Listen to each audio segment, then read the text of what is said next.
아름다운 찬양 참으로 감사를 드립니다.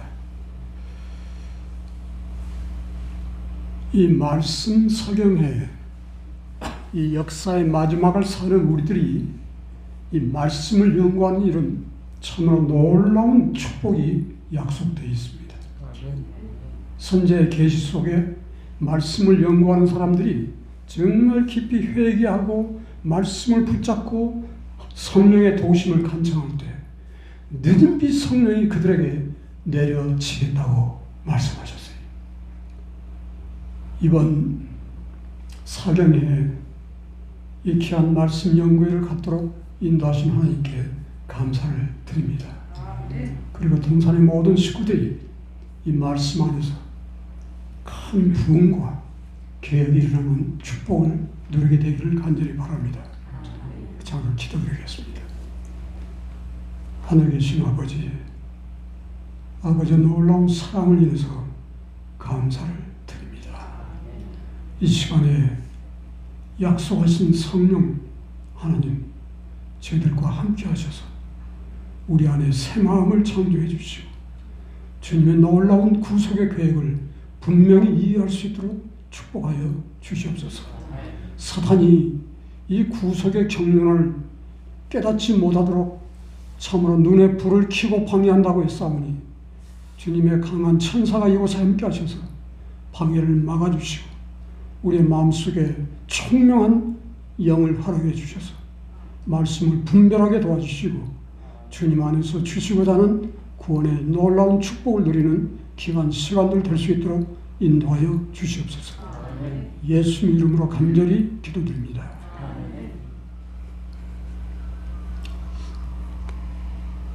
오늘 저녁에 지난번에 예배위원회에서 성소 문제에 대한 이야기를 같이 깊이 살피도록 이렇게 좀 계획을 했습니다. 그래서 성소 문제가 여러 가지 방향으로 연구할 수 있겠지만 이번에 우리는 정말 이 시대에 필요한 하늘이 우리에게 정말 알아야 된다고 하신 그 말씀들이 어떤 말씀인지 정말 이 시대에 필요한 말씀을 기도하면서 살펴보겠습니다. 자, 오늘 저녁의 제목이 뭡니까? 왜 심판을? 아니, 그냥 믿으면 구원 주신다고 해놓고 왜 심판하셔야 된다고 이렇게 말씀하시는지, 심판하면 기분이 어떻습니까? 우리 마음이 좀 아주 무거워져요. 부담스럽고 불편하고 두렵고. 그런데 하나님께서는 이 심판을 통해서 우리에게 주시고자 하는 축복을 온 우주가 박수치면서 환영할 수 있도록, 딴소리하는 존재가 아무도 없도록 하나님께서는 심판으로 우리 구속의 계획을 완성시키게 될 것이라고 말씀하셨습니다. 그래서 지성소의 대제사장 되신 예수님, 그분의 봉사가 바로 이 시대에 우리에게 얼마나 중요한지 그 문제를 이해하지 못하면 우리는 준비해 놓으신, 거저 주시려고 하는, 목숨을 바쳐서 만들어 놓으신 하늘에 틀림없이 들어갈 수밖에 없는 그 축복을 받지 못하게 될 것이라고 이렇게 참 우리를 깨우쳐주고 계십니다. 사탄은 우리가 속죄의 진리만, 그러니까 다른 거 다 그래 열심히 배워라, 그래 쫓아다니고 힘쓰고 기도하고 봉사 열심히 하고 다 좋지. 딱 한 가지만, 하나님께서 세우신 구속의 청사지만 알지 못하면 it's okay.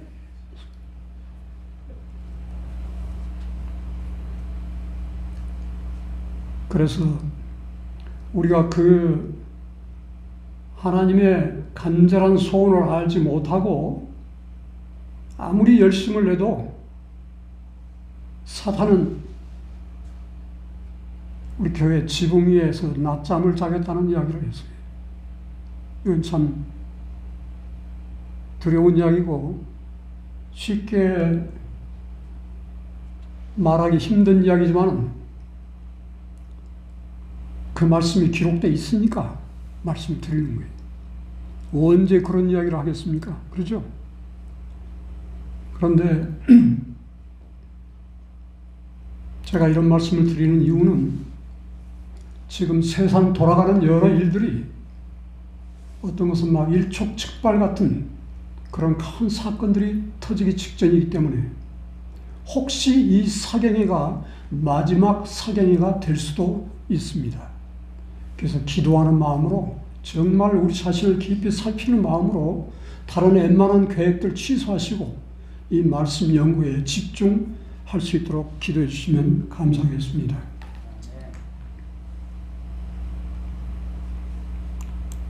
다시 한번 부탁드립니다. 지금 이게 무슨 팻말이라고요?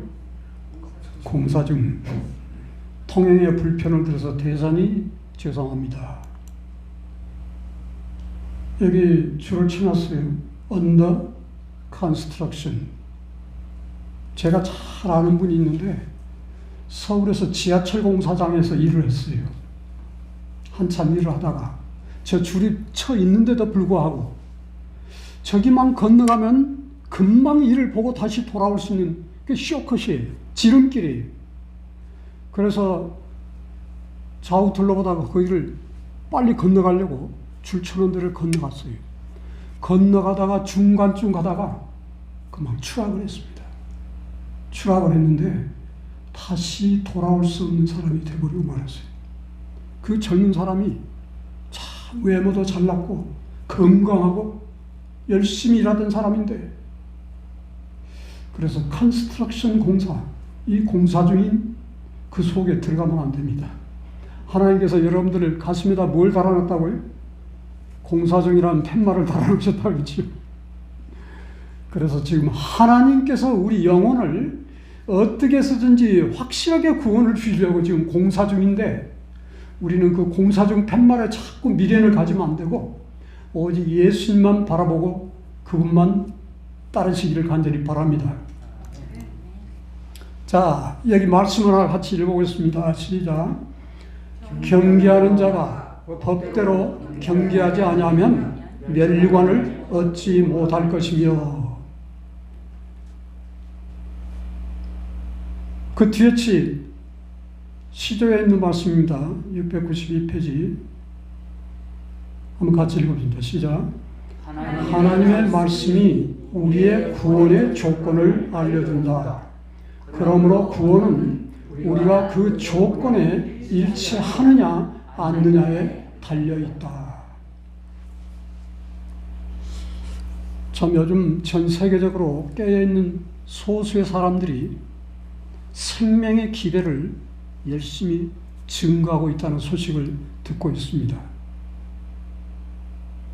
참 보기에는 능력이 부족하게 보이고 규모가 적고 하지만 그 불씨가 머지않아서 계속 18장에 있는 예언처럼 온 세상을 밝히는 놀라운 늦은 비의 역사가 일어나게 될 것입니다.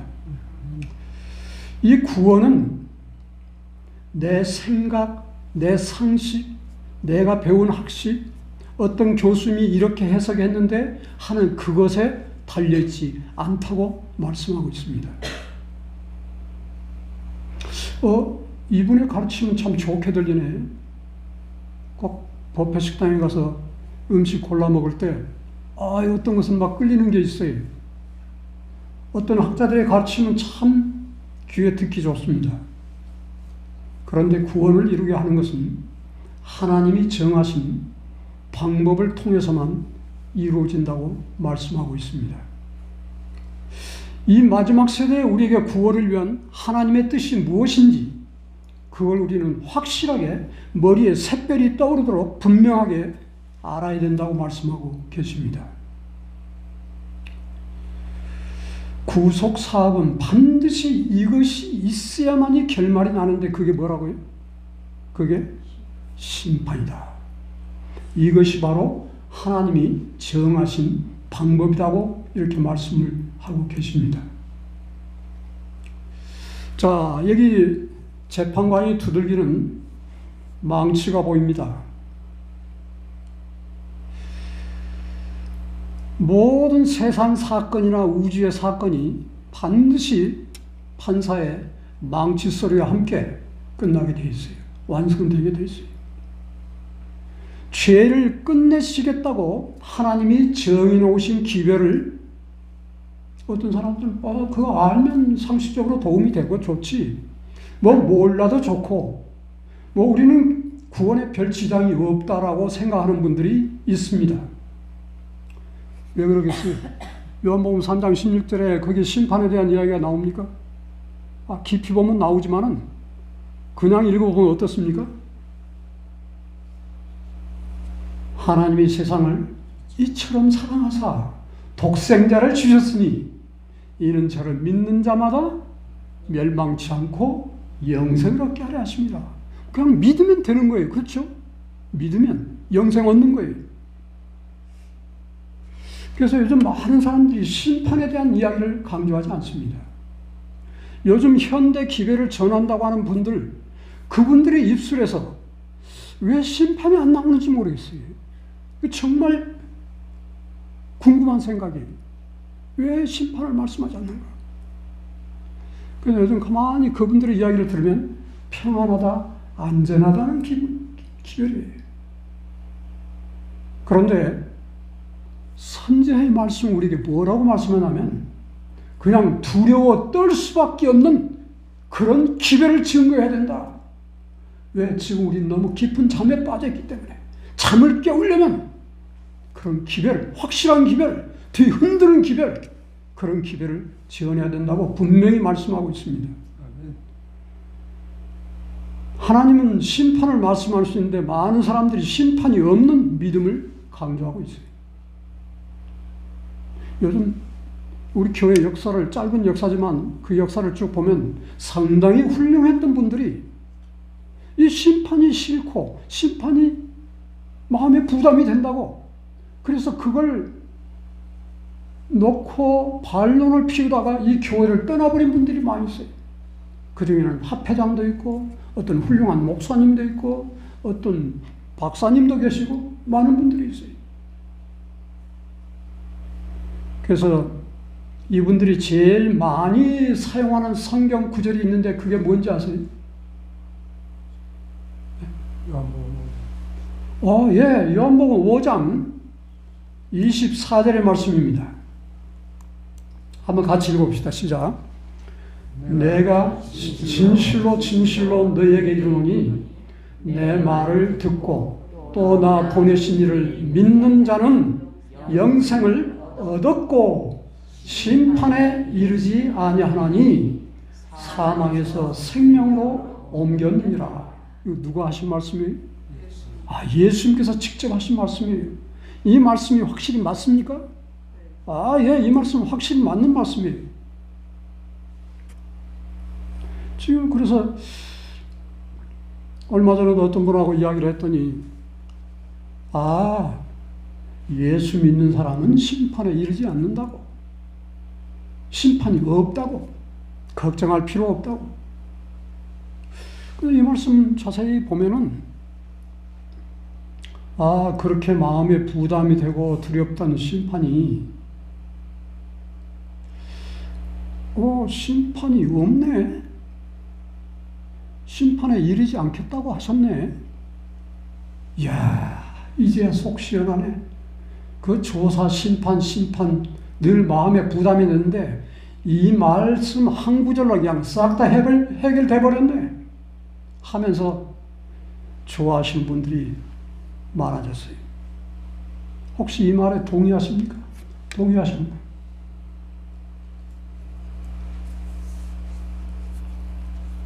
이 말씀은 확실히 맞습니다. 정말 아멘입니다. 그런데 성경에 보면은 성도들을 심판하신다 하는 말씀들이 여러 군데 나오는데 그러면 그 말씀들은 잘못된 말씀인가요? 우리가 성경을 이해하려고 할 때 전체적인 텍스트를 알아야 돼요. 그래서 조금 더 서로 대치되는 말씀이 없도록. 근데 한 군데서는 심판이 있다, 한 군데는 심판이 없다 하시면은 우리가 안식일을 지켜야 된다, 안식일 가지고 편론하지 말라. 주로 이제 그 이야기 하잖아요. 고로새 2장 16절에 안식일에 대해서 편론하지 말라. 그런데 우리는 일요일교인들처럼 안식일을 부인하는 게 아니고 우리는 더 열심히 안식일을 지키려고 하는 거예요. 왜 그러죠? 전체적인 하나님의 뜻을 알고 있기 때문에. 그러면 심판이 있다 없다 하는 말씀 속에 우리는 바른 이해를 갖지 않으면 뭔가 문제가 생겨나는 거예요. 자, 하나님께서 그의 백성들을 심판하신다는 말씀이 몇 군데 있는데 한번 찾아보겠습니다. 먼저 고린도 후서 5장 10절 다 같이 읽어보겠습니다. 시작. 이는 우리가 다 반드시 그리스도의 심판대 앞에 드러나 각각 선악간에 그 몸으로 행한 것을 따라 받으려 함이라. 지금 이게 누가 심판을 받는다고요? 우리가. 자, 그러면 베드로전서 4장 17절의 말씀을 하나 더 읽겠습니다. 시작. 하나님의 집에서 심판을 시작할 때가 되었으니. 와, 하나님의 집에서 지금 심판을 시작하신다는 거예요. 저 바깥에 있는 교회가 아니고 택한 교회, 제7안술 예수 재림 교회 안에 당신의 백성들을 심판하신다. 하나 더 읽어보겠습니다. 히브리 10장 30절입니다. 시작. 주께서 그의 백성을 심판하리라 말씀하신 것을 우리가 아노니.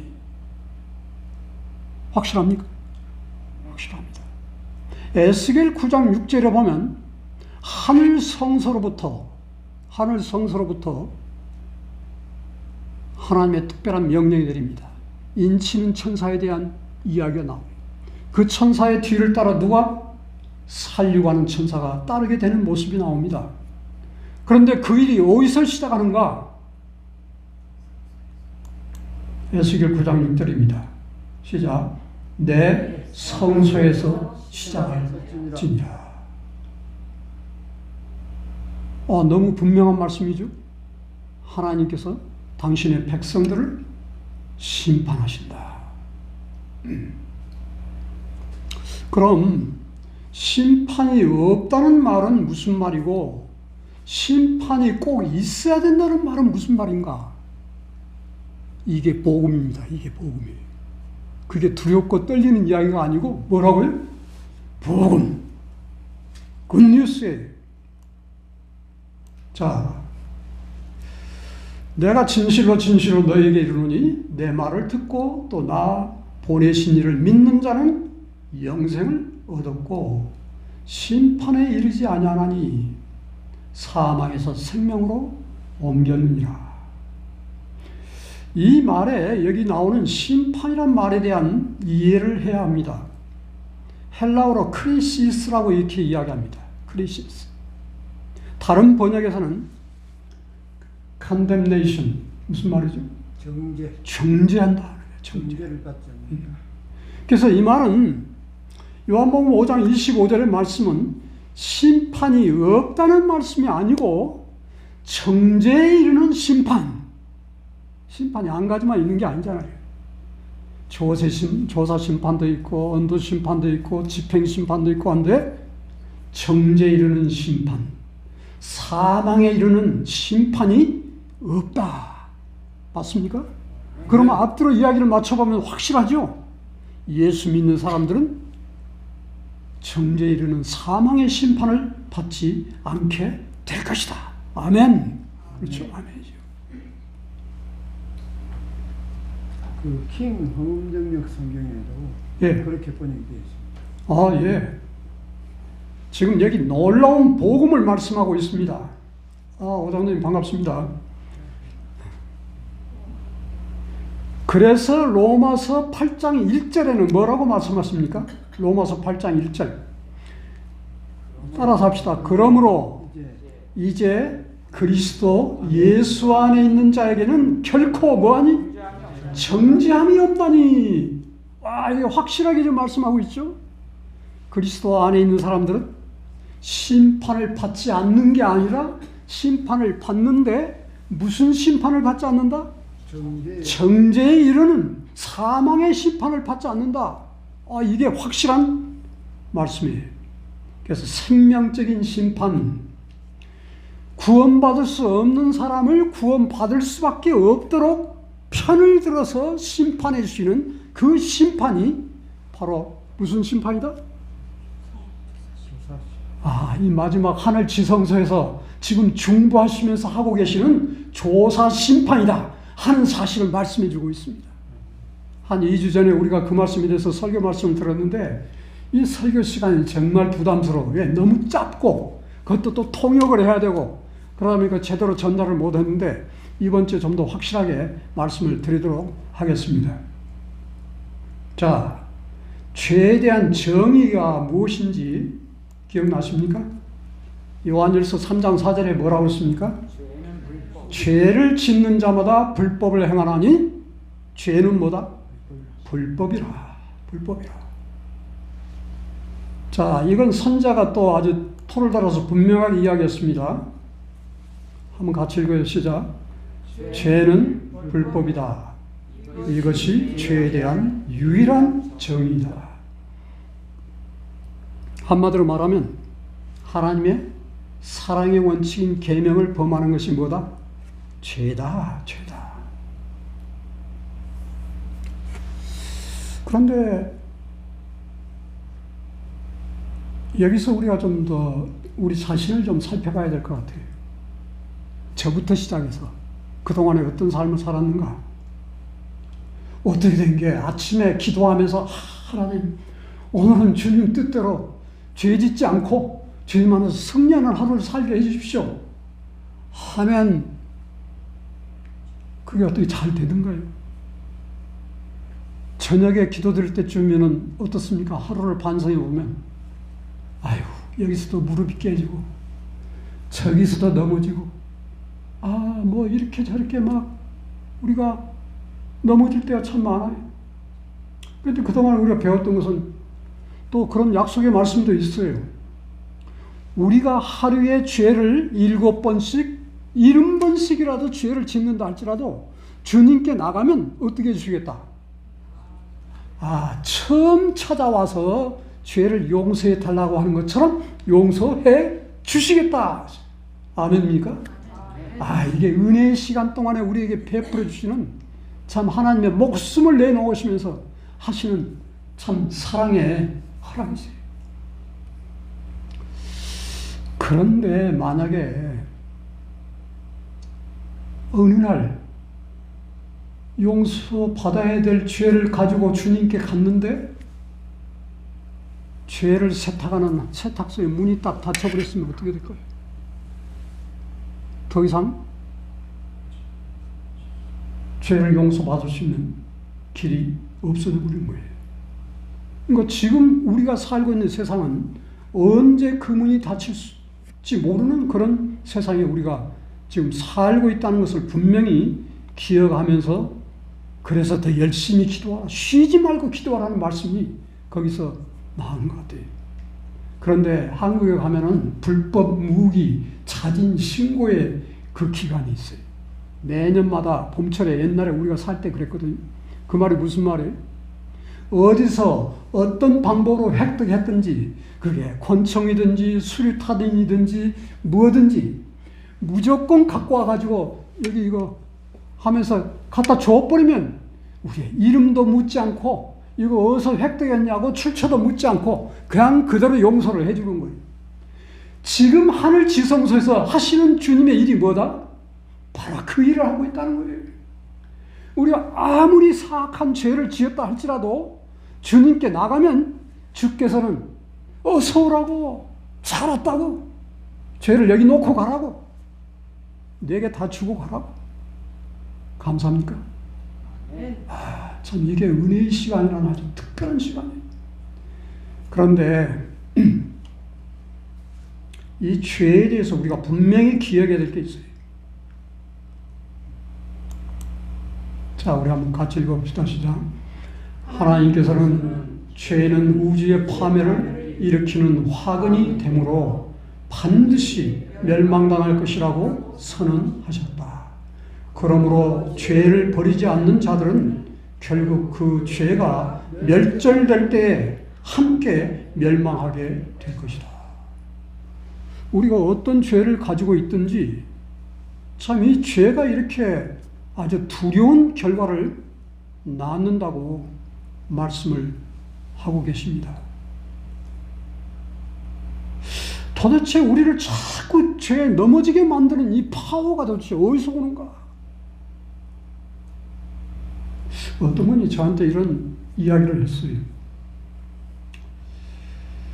시편 속에 다윗이 기록한 은혜스러운 참 좋은 말씀이 참 많이 기록이 되어 있는데 저는 아주 마음이 불편합니다. 그래서 제가 아니 왜요? 하고 질문을 했더니 이 다윗이란 사람은 세상 사람들도 잘 짓지 않는 정말 뻔뻔스럽고 무시무시한 죄를 지은 사람 아닙니까? 그렇죠. 남의 아내를 빼앗아 강간한 것도 부족해가지고 그 남편을 갖다가 전쟁터 제일 위험한 곳에 보내서 죽여버리게 하고 살인 교사죄를 보내고 그러고 난 뒤에도 어떻게 했어요? 죄를 짓지 않는 것처럼 아주 입 싹 닫고 아무 일도 없었던 것처럼 그렇게 상당한 시간 동안 그렇게 지내왔어요. 이 사람은 사람만 속인 게 아니라 하나님까지 속인 그런 생활을 했지 않습니까? 간음하지 말라, 살인하지 말라는 그 계명만 어긴 게 아니고 따지고 보면 10계명 10가지를 다 어긴 사람입니다. 이런 사람의 쓴 글이 아무리 아름답게 보인다도 나는 이 사람이 써놓은 시편을 가위로 잘라버리려고 지금 생각 중입니다. 혹시 여러분들 중에는 그런 분 안 계시죠? 참. 그분이 말씀을 잘 듣더니 하나님의 사랑의 마음과 구속의 경륜이 어떤 것인지, 왜 성경 속에 그런 참 창피스럽고 무서운 죄들을 낱낱이 기록해 주셨는지, 그게 바로 우리를 위한 하나님의 사랑이라는 사실을 이분이 깨닫고 난 뒤에 가위를 던져버렸습니다. 시편이 자칫 잘못되면 쓰레기통에 들어갈 뻔했는데, 참 여러분들 여기서 아주 중요한 것을 지금 말씀드리려고 합니다. 다윗은 참 대단한 믿음을 가지고 있었던 사람이에요. 도저히 비교할 수 없는, 사울도 발발 떨고 나가지 못했던 골리앗, 그 골리앗의 위협 속에 이 소년 다윗이 조약돌 몇 개를 들고 달려나갔어요. 하나님을 믿는 그 믿음이 얼마나 강했는지 참 이 살아있는 믿음의 증인입니다. 하나님께서는 그 증인을 그 자리에 참 기가 막힌 방법으로 지금 원수를 대적하기 위해서 어린 소년을 불러냈단 말이에요. 천만의 이스라엘 속에 저 어린 소년 한 사람밖에 하나님의 능력을 증거할 사람이 그때 없었던 것 같아요. 나는 여러분들이 다 그런 하나님의 증인들이 되시기를 간절히 바랍니다. 그래서 조약돌 하나 가지고 그 무시무시한 골리앗을 죽였어요. 참 놀라운 찬송을 들었던 다윗이. 그래서 하나님께서 다윗이야말로 내 마음에 합한 자다 하는 말씀을 하셨죠. 우리도 그런 이야기를 들었으면 참 좋겠어요. 그런데 그런 사람이 어떻게 그런 사악한 죄를 지을 수 있단 말입니까? 여기 이야기를 하나 더 읽겠습니다. 한번 같이 읽읍시다. 시작. 하나님의 눈에는 어떤 죄도 작게 보이지 않습니다. 사람이 작은 것으로 여기고 간과하는 죄도 하나님께서 큰 범죄로 간주하시는 죄가 될 수 있습니다. 좀 더요. 주정뱅이는 멸시를 받고 그의 죄 때문에 하늘에서 죄될 것이라는 말을 듣는 반면에 교만과 이기심과 탐욕은 책망을 받지 않습니다. 그러나 이런 것들이 특히 하나님께서 불쾌히 여기시는 죄들입니다. 주님의 표준대로 죄를 판단하기 위하여 우리에게 뚜렷한 분별력이 필요합니다. 자, 죄가 아무리 적은 것이라 할지라도 아무 사람도 예외 없이 그 작은 죄 때문에 어떻게 되겠다고요? 반드시 죽게 될 것이라는 이야기를 말씀하고 있어요. 사람의 눈에는 선하고 아름답게 보이고 훌륭한 사람처럼 보여도 성경은 너무도 분명하게 말하고 있는 말이 로마서 3장 9절에 뭐라고 말합니까? 유대인이나 헬라인이나 다 뭐다? 죄 아래 있다. 무슨 말이에요? 예외가 없이 다 죽을 죄이다. 도대체 왜 내 마음의 결심과는 다르게 이렇게 계속 죄에 넘어지게 하는 파워가 무엇인가? 바울이 아주 대단한 갈등을 갖고 근심 속에서 탄식을 했습니다. 여기 그 이야기가 로마서 7장 15절에 나옵니다. 시작. 나의 행하는 것을 내가 알지 못하노니 곧 원하는 이것은 행하지 아니하고 도리어 미워하는 그것을 함이라. 왜 내가 이렇게 될 수밖에 없는가? 그런데 여기 로마서 7장 19절 20절에 보면 이 바울이 그 이야기를 깨달았어요. 다 같이요. 내가 원하는 바 선은 하지 아니하고 도리어 원치 않는 바 악은 행하는도다. 만일 내가 원치 아니하는 그것을 하면 이를 행하는 자가 내가 아니요 내 속에 거하는 죄니라. 내 속에 거하는 죄니라. 와, 이 지금 이야기가 언제 나온 이야기예요? 예수님을 만나고 거듭난 뒤에, 그의 거듭난 뒤에 삶을 살면서 경험한 정말 가슴 답답하고 쓰라린 이야기를 하고 있는 겁니다. 참, 내 속에 거하는 죄. 도저히 내 힘으로 어떻게 해결할 수 없는 그 죄. 바울이 7장 24절에 뭐라고 말합니까? 오호라, 나는 공고한 사람이로다. 누가 이 사망의 몸에서 나를 건져내랴. 그런데 예수님께서도 이 땅에 공생애를 하시면서 내 속에 거하는 죄에 대한 분명한 말씀을 이렇게 하셨어요. 지금 사경의 시간이니까 너무 이렇게 그냥 굳은 저것 자세로 하지 마시고 그냥 편안한 마음으로 이렇게 생각하시면서 들으시기 바랍니다. 마가복음 7장 20절로 23절의 말씀입니다. 같이요. 또 가라사대 사람에게서 나오는 것이 그 사람을 더럽게 하느니라. 속에서 곧 사람의 마음에서 나오는 것은 악한 생각, 곧 음란과 도적질과 살인과 간음과 탐욕과 악독과 속임과 음탕과 흘기는 눈과 해방과 광과 광핀이, 이 모든 악한 것이 다 어디서? 속에서 나와서 사람을 더럽게 합니다. 지금 이 이야기를 하실 때는 바리새인들이 와가지고 당신의 제자들은 뭐 음식 먹을 때 왜 손도 안 씻고 그냥 먹냐고 할 때 예수님께서 시비를 건 바리새인들에게 하신 말씀이 바로 이 말씀이었어요. 손 안 씻고 음식 먹는 것 때문에 우리가 더러워지는 게 아니라 우리를 정말 더럽게 만드는 것은 뭐다? 네 속에서부터 나온 죄다. 그럼 지금 이 속에 들어있는 죄들을 가만히 보면 어떻습니까? 이 세상에 흉악한 모든 죄를 지금 다 언급하고 계시는데 우리는 내가 오늘 율법 범하지 않았어. 그러니까 오늘은 죄 안 졌네. 그런데 그게 전부가 아니라 그 속에서 나오는 죄의 공장이 완전히 제거되지 않으면 우리가 하늘에 갈 수 없다는 이야기를 여기서 밝혀주고 있는 거예요. 분명합니까?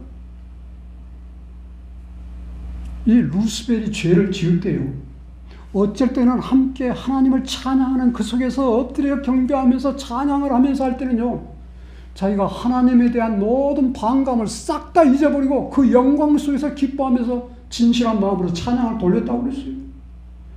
그런데 루스벨의 마음속에 그 작은 죄의 누룩이 결국 하늘 3분의 1을 부풀려서 타락하게 만든 무시무시한 죄를 지었단 말이에요. 그래서 하나님과 온 우주와 천천만만의 천사들은 우리 안에 있는 죄 단 한 가지라도, 아무리 작은 것이라도 그걸 가지고 하늘에 들어가려고 한다면 하늘 조사 심판에서 통과를 못하게 될 것이라는 말이 심판의 기들 속에서 가르치고 있는 아주 중요한 이야기입니다. 이거 아주 심각합니까? 우리가 이 문제를 빨리 해결하지 않으면 안 된다는 이야기를 여기서 하고 있는 거예요. 뭘 해결하지 않으면? 내 속에 거하는 죄. 여러분, 다윗이 그렇게 참 훌륭한 사람이었는데 어떻게 그렇게 무시무시한 죄를 지었어요? 그가 주님을 따르면서 주님과 내 마음에 합한 자라는 칭찬을 들을 때도 그 마음속에는 뭐가 있었다? 그 마음속에는 속에 거하는 죄가 있었다는 사실을 가르치고 있어요. 우리가 예수님 믿고 죄 용서받고 다 이제 의로운 사람으로 인정을 받았는데 무슨 그런 말씀 하십니까? 요즘 태반의 사람들이 심판에 있어 그걸 좀 해이한 마음, 별로 시달갑지 않는 이야기, 불편한 말로 듣는 이유가 바로 그런 이야기예요. 죄 용서받고 의를 입었는데 하늘에 갈 자격을 얻었는데, 그런데요, 성경에서는 분명히 이야기합니다. 죽은 사람까지라도, 아담으로부터 시작해서 죽은 모든 사람이 뭘 받는다? 1844년부터 시작하는 조사 심판의 대상이다 그랬어요. 그들의 기록책에 기록되어 있는 모든 기록책에 죄가 기록되는 이야기는 우리 마음판에 그 죄가 기록되어 있다는 이야기고, 그 죄는 여러분들 치약을 가만 놔두면 빠져나오지 않아요. 근데 확 누르면 어떻게 되죠? 치약이 팍 튀어나와요. 자, 고양이가 귀엽습니까? 그 고양이가 얼마나 영특하고 귀여운지 모르겠어요. 어떤 고양이는 저 커튼 타고 올라가고 저 커튼 위에서 커튼을 닫았다 열었다 하는 것도 하더라고요. 와, 이거 참 기가 막힌 참 귀여운 동물이에요. 그런데 그 고양이 나도 모르게 뒷걸음질하다 꼬리를 팍 밟았다 하면 어떻습니까? 사정없이 핥혀버리는 거예요. 평소에 그렇게 좋다고 꼬리치던 고양이가 사정없이 핥히는 거예요. 제 친구가 한번 핥혔거든요. 사람 속에 있는. 그래서 예수님 만나고 하늘 3층까지 갔던 바울은 뭐라고 그랬어요? 나는 죄인의 괴수다. 예수님을 만나고 나니까 자기 자신을 알게 된 거예요. 그래서 나는 날마다 뭐 한다? 날마다 죽는다. 그 깊은 의미가 내 속에 거하는 죄라는 것 때문에 그런 감정을 하게 된 것입니다. 내 속에 거하는 죄 때문에. 그런데 지금같이 복음을, 가벼운 복음, 마음 편한 복음을 들으면 어떻습니까? 죄 짓고 용서받고, 죄 짓고 용서받고, 그래서 아이고 일주일 동안 지었던 죄 용서해 주십시오. 안식을 하면서 죄 용서해 달라고요. 이건요, 내가 지금 하늘 가는 길에서 길을 이탈했다는 사실을 가르쳐주고 있는 거예요. 주님은 우리를 향해서 간절한 마음으로 지금 이 죽을 병에 걸렸으니까 이 병을 내가 치료해 주마. 우주 안에 이 병을 치료할 수 있는 병원은 딱 한 군데밖에 없다. 그게 어디다? 하늘 지성소다. 글이 나오기만 하면 내가 확실하게 고쳐주겠다. 어느 정도로? 죄를 한 번도 지은 적이 없는 것처럼 완전히 죄책을 도말시켜가지고 우주 앞에 내놔도, 요즘 어떤 사람들 교도소에 한번 갔다 오면 전과 기록이 남아있어가지고 아무 데도 취직도 못하고 그냥 제대로 사람 구실 못하고 사는 거예요. 그런데 여러분들이 구원받아가지고 저 우주에 내렸는데 맨날 죄의 꼬리표를 달고 다니면 어떻게 되겠어요? 그래서 아버지의 조사 심판 때, 최후의 아들의 조사 심판을 승인하는 그 조사 심판 때 주님께서 그 죄를 다 도말시켜버렸을 때 죄의 기록책에는 여러분들이 이름 아래 죄가 기록되어 있는 게 아니고 용서라는 말만 기록될 것이라고 말씀하고 계세요. 아멘. 그래야지 우주 거민들이 그 책을 같이 들여다보면서 옛날에 사단의 말 들으니까 이 친구 죄 너무너무 많이 지어가지고 도저히 이 친구는 하늘에 들어올 수가 없는데, 그래서 책 좀 자세히 보자. 그 책에 제 기록들이 남아있으면 그 기억력 좋은 우주 거민들 천사들이 어떻게 되겠어요? 저 사람 왕으로 앉혀놓으면은 그 꼬리표가 항상 남아 돌아갈 거 아니에요? 어떻게 왕 노릇을 하겠어요? 어떻게 우주 여행을 하겠어요? 하나님께서 그 죄를 다 어떻게 하겠다? 싹 다 도말해버리시겠다. 이 이야기는 정말 엄청난 복음 아닙니까? 바로 그 이야기를 지금 여러분들을 위해서 주께서 해주시겠다고. 주님은 참 불철주야 쉬지 않고 이 하늘 지성소에서 속죄 봉사를 하고 계신다는 참 복된 복음이 전달되고 있습니다. 자, 이게 뭐 같습니까? 예, 바다에 떠있는 빙산입니다. 밖으로 드러난 것은 조그마한 얼음덩어리에 불과합니다. 그런데 겨울철이 되면 북대서양 여기저기에 이런 빙산들이 많이 떠다닙니다. 자, 여기 호아 크루즈, 요즘 어마어마한 크루즈선이 있죠. 여러분들도 여행을 해보신 분들이 있을 텐데요. 이 배는 타이타닉이라고 우리가 잘 알고 있는 그 배입니다. 길이가 269m, 저 높이가요 20층 건물의 높이라고 했어요. 저 굴뚝 하나만 해도 3층 건물의 부피를 차지하고 있다고 했어요. 저 속에는 체육관도 있고 수영장도 있고 호화스러운 식당들이 여러 군데 있었고 공연장도 있었고 당시에 최고 호화스러운 가장 큰 여객선이었습니다. 그런데 이 배가 참 다른 배에 달라 참 특별한 설계를 했는데, 저 배 밑창에다가 16칸의 방수 격실을 만들었어요. 만약에 무슨 사고가 나서 구멍이 나더라도 그 격실에만 물이 차게, 그래서 일정 높이로 물이 차면 자동으로 문이 닫혀가지고 다른 데는 물이 들어가지 않도록 이렇게 만들었어요. 그래서 이 배의 이름을 불침선이다, 가라앉지 않는 배다. 이 타이타닉호를 1911년 5월 31일 날 진수했습니다. 이 선장이 대단한 자부심을 가지고 하나님이 너 이 배는 침몰시킬 수 없어 하면서 호언장담을 했어요.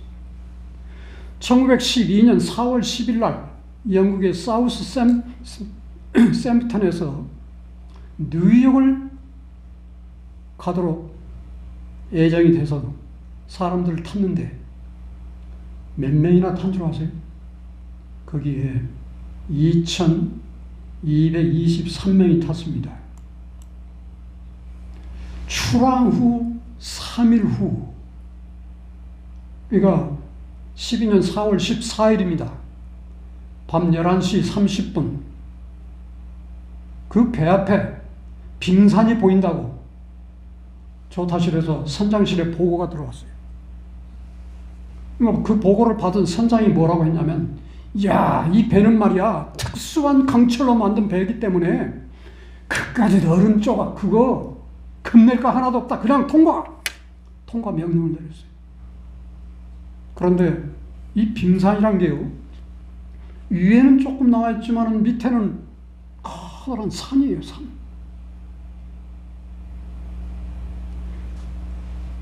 이 경고를 무시하고 달리던 배가요 10분 후에 이 빙산과 충돌을 했습니다.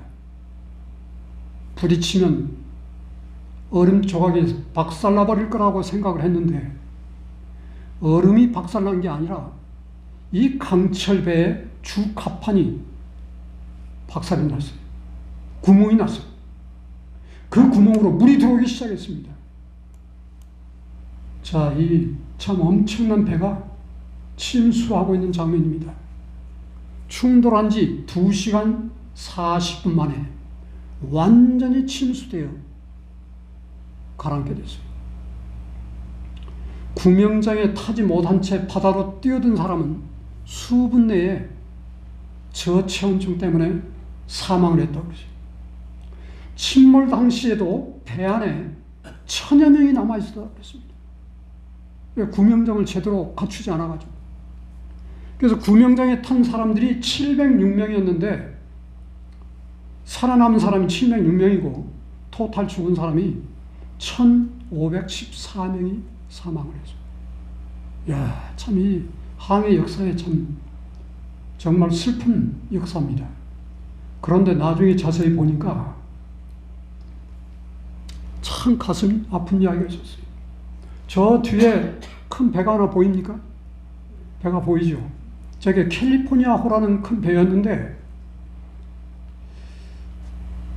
캘리포니아호에서 계속 무전을 쳤어요. 자, 앞에 큰 빙산이 있으니까 피하십시오. 조심하십시오. 경고를 계속 보냈는데 타이타닉호에 타고 있던 무선사가 야, 우리 걱정 없다. 그까지 얼음 조각이야. 아무 상관없어. 그런데도 계속 무선이 들어왔어요. 근데 그걸 똑같은 반응으로 그냥 관심도 안 주고 야, 그만 귀찮다. 이제 그만 해라니까 캘리포니아 무선사가 열받아가지고 무전기를 꺼버렸어요.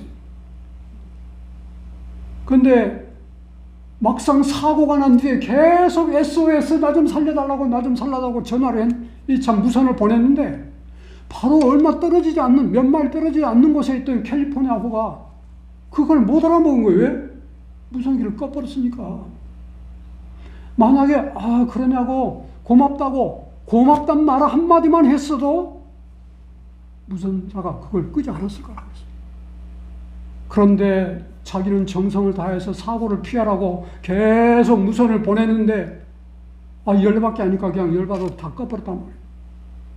그날 저녁에 만약에 그 구조 신호를 캘리포니아가 받기만 받았어도 한 사람도 안 죽고 살 수 있는 기회가 있었다는 거예요. 여러분, 지금 우리에게도 하늘 지성소에서 계속해서 우리에게 호소하는 소리가 들려오고 있습니다. 우리 앞에 유사일에 없는 개국일에 없는 환란의 때가 닥쳐오고 있다. 그래서 준비하라.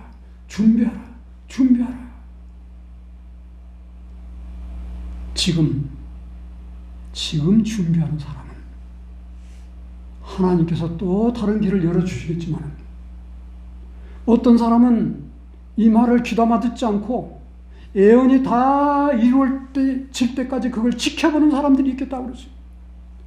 그때는 너무 늦을 것이다. 사는 길은 오직 하나. 지금 내가 무엇을 선택하느냐. 하나님의 음성을 선택하시길 간절히 바랍니다. 아멘. 이번 한 주 동안에 우리가 하나님께서 정해놓으신 구원의 방법, 최후의 구원이 이루어졌는데 너무 소수의 사람들이 구원을 받는 거예요. 그래서 선지자가 너무 참 답답하고 그래서 천사에게 물었습니다. 아니 어떻게 구원받는 사람이죠? 소수밖에 안 됩니까?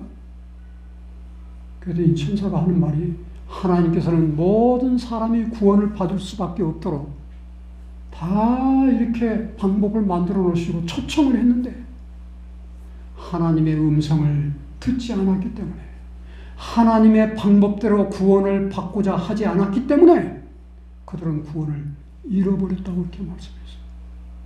노아 홍수 당시 몇 사람이 구원받았어요? 8명이 구원받았어요. 역사의 마지막에는 더 많은 사람들이 심지어 14만 4천이라는 엄청난 수도 이렇게 언급했지만 사실 전 세계의 80억에 비하면 14만 4천은 불과 몇 명이 안 됩니다. 그렇죠? 그것도 뭐 상징수라고 이야기를 하고 하는데 그게 상징수가 됐든 실제 수가 됐든 우리가 그 속에 끼게 되기를 간절히 바랍니다. 아멘. 그런데 지금 들려오는 이 기별을 듣기만 하면 우리 모두는 다 확실하게 구원받을 수밖에 없도록 우리에게 하나님께서는 놀라운 변화의 역사를 일으켜 주시겠다고 그랬어요. 우리가 한 두 구절 더 보고 오늘 저녁에 말씀을 줄이겠습니다. 대쟁투 421페이지 쪽에 있는 말씀입니다. 시작. 하늘 성소에서 사람을 위하여 진행되는 그리스도의 중보 사업은 구원의 계획에 있어서 십자가 상에서의 그분의 마찬가지로 기묘하다. 그분께서 부활하신 후 승천하여 하늘에서 완성하실 일은 그분의 죽으심으로 시작되었다. 우리는 믿음으로 앞서가신 예수께서 우리를 위하여 들어가신 그 휘장 안으로 들어가야 한다. 자, 이 초청의 말씀이 뭐라고요? 내가 있는 곳으로 들어오라. 이제 구약 시대에 죄가 어떻게 도말됐는지 그냥 성전 뜰에서 용서받은 것으로 우리의 구원이 완성된 게 아니고 우리의 구원이 완성되고 그 신년의 놀라운 찬양을 부르면서 주님 앞에 축제를 즐길 수 있는 사람들은 성소 안에서 죄가 완전히 끝나는 축복을 누렸던 사람들인데 바로 그 죄를 끝내주시는 일을 누구에게 해주시겠다? 성소로 들어오는 사람들에게 해주십니다. 여기 조금 더 다음 말씀입니다. 시작.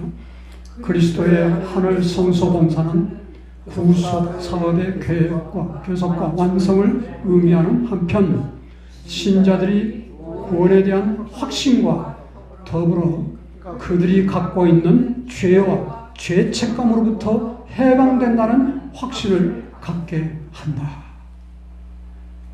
와, 놀라운 확신을 주는 거예요.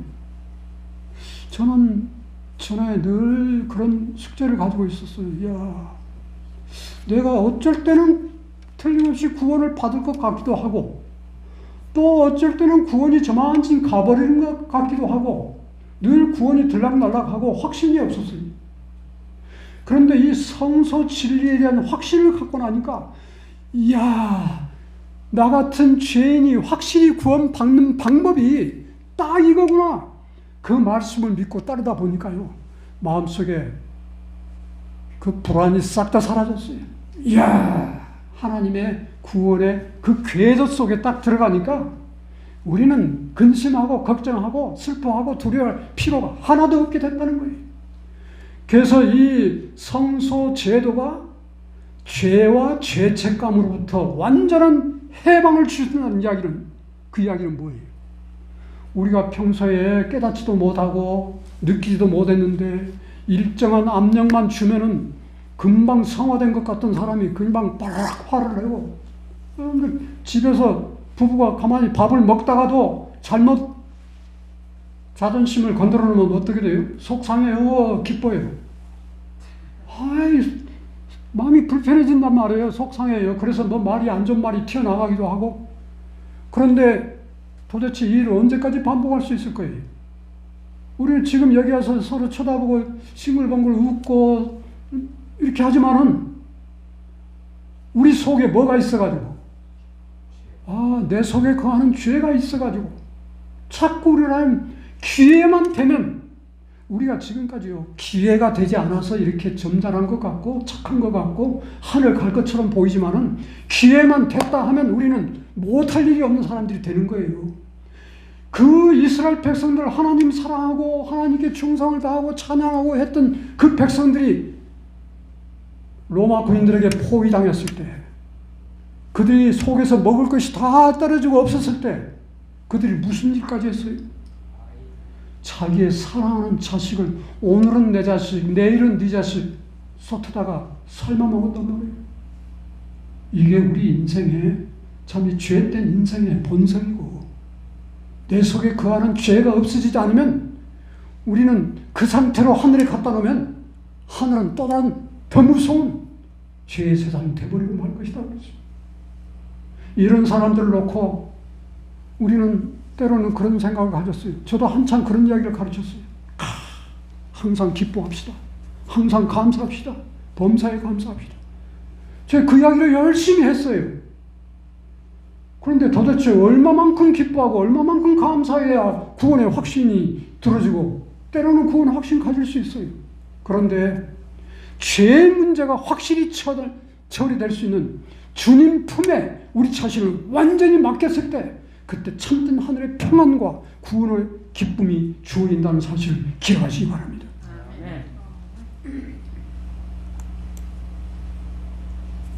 이 공고 한마디를 읽겠습니다. 시작.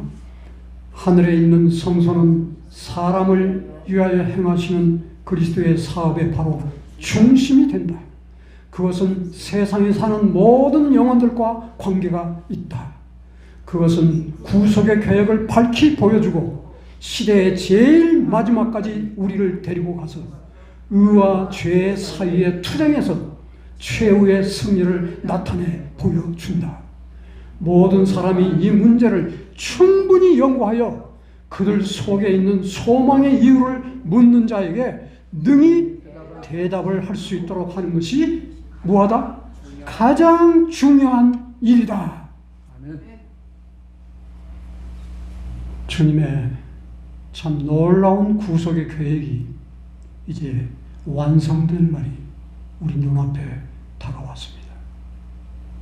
지금 주님은 우리를 향해서 눈물을 흘리시면서 여러분들을 부르고 계십니다.